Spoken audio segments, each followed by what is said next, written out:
I'm Jupiter, back with another animatronic video, and this one is about the Beta Rock-afire explosion. As some of you may know, the Rock-afire didn't actually have any standardized designs until about 1983, but most people often think that the Beta era was from 1980 to 1981. In this video, I'll talk about the slight differences and changes made to the cosmetics, mechs and props on the 3 stages, starting with Rolfe and Earl's stage. Rolfe had the same mask for most of the Beta cycle, although in some shots it looks slightly different, due to the way that the specific mask was painted or the way it was furred. Earl is a different story, as in his original Jacksonville design he had an E on his hat, obviously standing for Earl, but in every other design afterwards, the E was gone. Earl is an interesting case with his design, as his neck fluff seemed to be bigger in the Beta shows, as seen on the photos on the screen. But his design generally stayed consistent, besides his eyebrow and the aforementioned neck fluff. On to the next stage. This one is Billy Bob's stage. Billy Bob had a few different masks in the Beta days, and his first one was the second version of Billy Wilbur's mask from the Hard Luck Bears, not the same one we talked about in the last video. This one was actually seen on a few of the single showbiz released in 1981, but compared to the original Jacksonville version, this one has proper ears. The ears in the original Beta Billy Bob in Jacksonville just looked really weird and small in my opinion. But there was another detail that was exclusive to the Jacksonville version.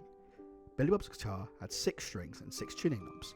Eventually this would be replaced with only 4 knobs and 4 strings, so the earlier version is actually quite unique. But Billy Bob got another mask in the Beta era. This one sculpted for him specifically, and this was introduced in 1981 and it still has a lot of the same details as the very early mask, except he doesn't have such heavy eye ridges or something like that. Moving on to Looney Bird.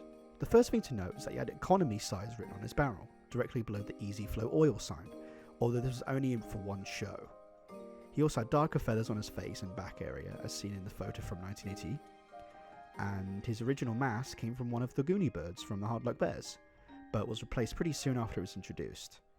Looney's second mask was somewhat standard in showbiz pizza for a while, and a lot of people call it the wide beak Looney Bird. And an interesting fact about this mask is that the mould still exists today, as documented in Animatronics Warehouse's video. Moving on to the center stage, we have Duke LaRue. One obvious difference between his Jacksonville design and his design at all subsequent locations is that he has a completely different outfit on. Instead of his usual space outfit, he has a white shirt with a plaid shirt on top and a golden chain. He also has a red headband and green pants or trousers or whatever you want to call them. He also had an owl next to his drum kit, which was eventually removed, although I don't exactly know when. But I do know that a few still exist these days. Duke's mask hasn't gotten too many versions since the Beta days, as he's only really had 2 masks. The original one was used until about 1982, and there's one that's still used to this day.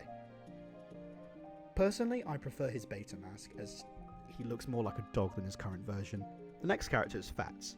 He's one of the characters who we still have a Beta mech for, and his mech had hollow frames, although this didn't last for too long as they were soon changed to solid frames. His head shell also appears to be bigger in the Beta version. But moving on to his outside appearance, he actually had 2 Beta masks, one only being used for a year until 1981, and one being used until about 1982. The 1982 one actually survived to this day, and there is still a mould of it left in creative engineering. Another detail to mention is in this one photo, Fatz has a ring on his left hand, which I've personally never seen before.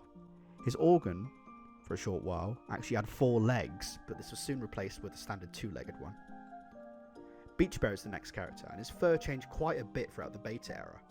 In the Jacksonville location, his fur was very fluffy and more of a light grey colour, but eventually it went to a darker grey and became less fluffy. It's very similar to the white Beach Bear fur we have today, but it's just grey. Beach Bear also had a frog on his surfboard, but it was moved down nearby Mitzi.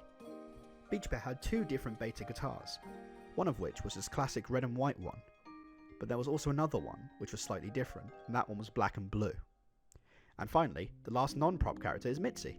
The Jacksonville version of Mitzi was very different in appearance to the later Beta Mitzi, including her light grey fur, her head not having any bangs on it, her wider skirt, and her pom-poms being purple and yellow rather than her usual green and white. After this location, her look was standardised, although she wouldn't get a new mask until 1981. The prop characters haven't been through too many changes in terms of their appearance, but there's one character that breaks that rule, and that's Choo Choo. He's had 3 different mask variants, or at least that's as far as I know from looking through various pictures from the early 80s. You have the original Jacksonville mask, which looks more like his version from the Hard Luck Bear. There's another one that introduced right after, and eventually we end up at the current mask, which has been used from the early 80s until present day. The Sun also had one other mask version before the current one it has, and it looks a little weird to me. I don't think the Moon had any masks besides the one we have presently, and same goes with Antioch.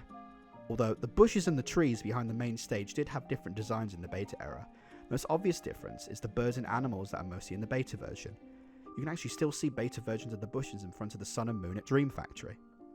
The main Rock-afire sign also had a different variant, with the text being more blocky and the middle part of the sign being slightly smaller, with an extra shrub surrounding the whole sign. The beta animatronics were also ran at a higher PSI, but eventually it got toned down due to the animatronics degrading quicker. Hence why on a few Rock-afire shows in the past, usually the ones which the owners didn't care about, they'd be running at a lower PSI setting. Major Magic's also had a beta Fatz, although I don't know much more information than that.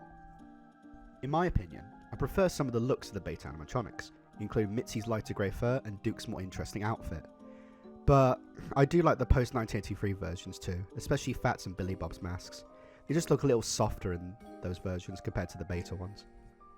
In conclusion, the beta phase is interesting for many reasons, and I think me and other people like it mainly for the differences it brings, compared to the standardized designs.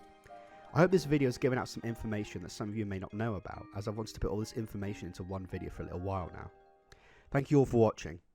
Goodbye.